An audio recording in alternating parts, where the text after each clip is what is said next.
Po me prona çfarë bëhet? Se ne kemi diskutuar edhe herë tjera, po. Tani jemi edhe prak zgjedhjesh. Vendime ka shumë, ande nga jugu çfarë bëhet?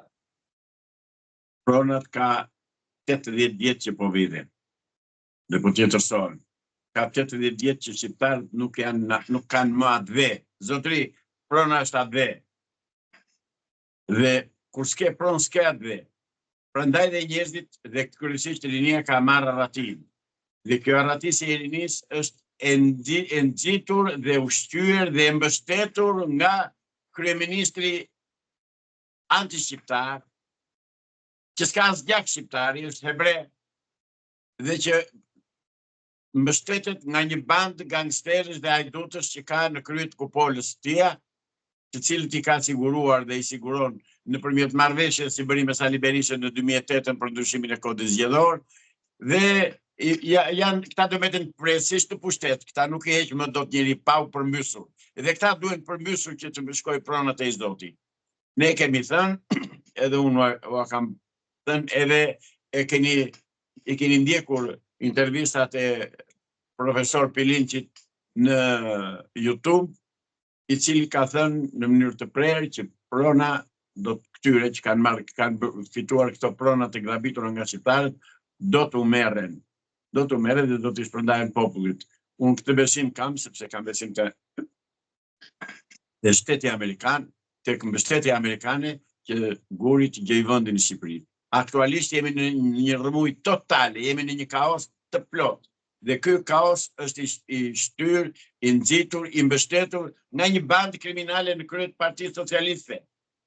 Bandë kriminale, bandë gangsterësh me krye gangsterin, me krye hajdutin, me krye kusarin e Republikës së Shqipërisë, që ka një emër, Edi Rama. Drogaxhiu Edi Rama. Ky po e shkatërron Shqipërinë. Natyrisht ka dhe estin e opozitës, se opozita nuk diskuton tani çfarë po bëhet me pronat dhe me gjendjen aktuale në Shqipëri, po diskuton çdo bëjmë për zgjedhje, çdo bëjmë për të fituar, çdo bëjmë për atë, çdo bëjmë për këtë. Pra, edhe opozita nuk e ka mendje të rregullojë Shqipërinë, e ka mendje të marrë pushtet që të hande ata se boll hëngri ky thon 12 do hanë ne tani. Kjo është logjika e tyre, që sa marrin pushtetin të fillojnë të vjedhin në të hanë. Edi Rama praktikisht nuk po ulon gjë atyre më për të tani vetëm të hanë gurët e maleve, se s'kan çfarë të hanë më. Po si është më mirë të mbajmë të ngopurin apo të sjellim pa ngopurin? Jo, të ngopur janë të dy. Vetëm që duan të ndrojnë pozicionet tani, se boll hëngreti do ha dhe unë, i thot ai. Është rradha jonë. Po, pikërisht ja kështu, eksaktësisht se këtë marrëveshje kanë bërë 2008. Në 21 prill të 2008-s, kjo ishte tradhtia që i bërë populli shqiptar.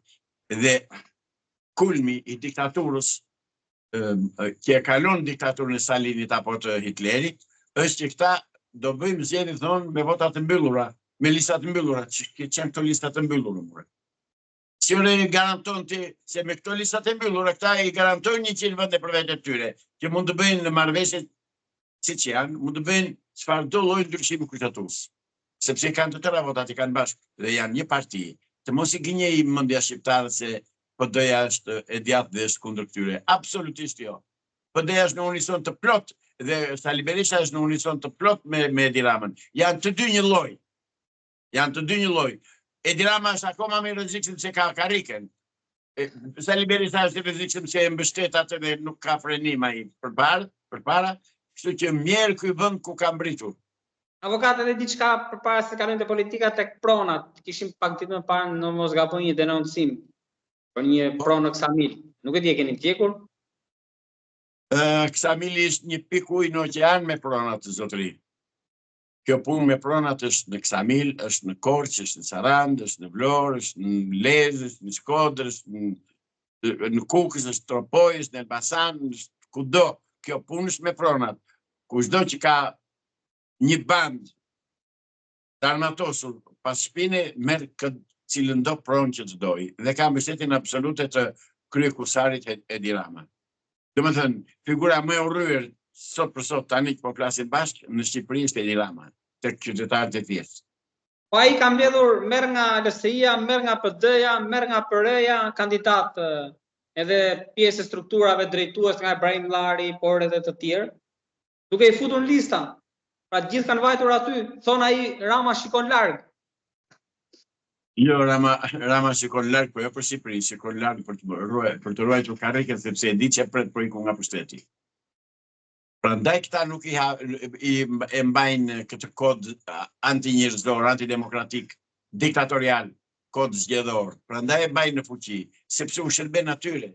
Dhe këta që merr rreth vetes Rama, apo që Kacaj që ka eksportuar të liberistat e PD-ja, janë në unison, thash janë të barabartë me njëri tjetrin, thjesht janë kuadro të Partisë Punë Shqipërisë të rilindur.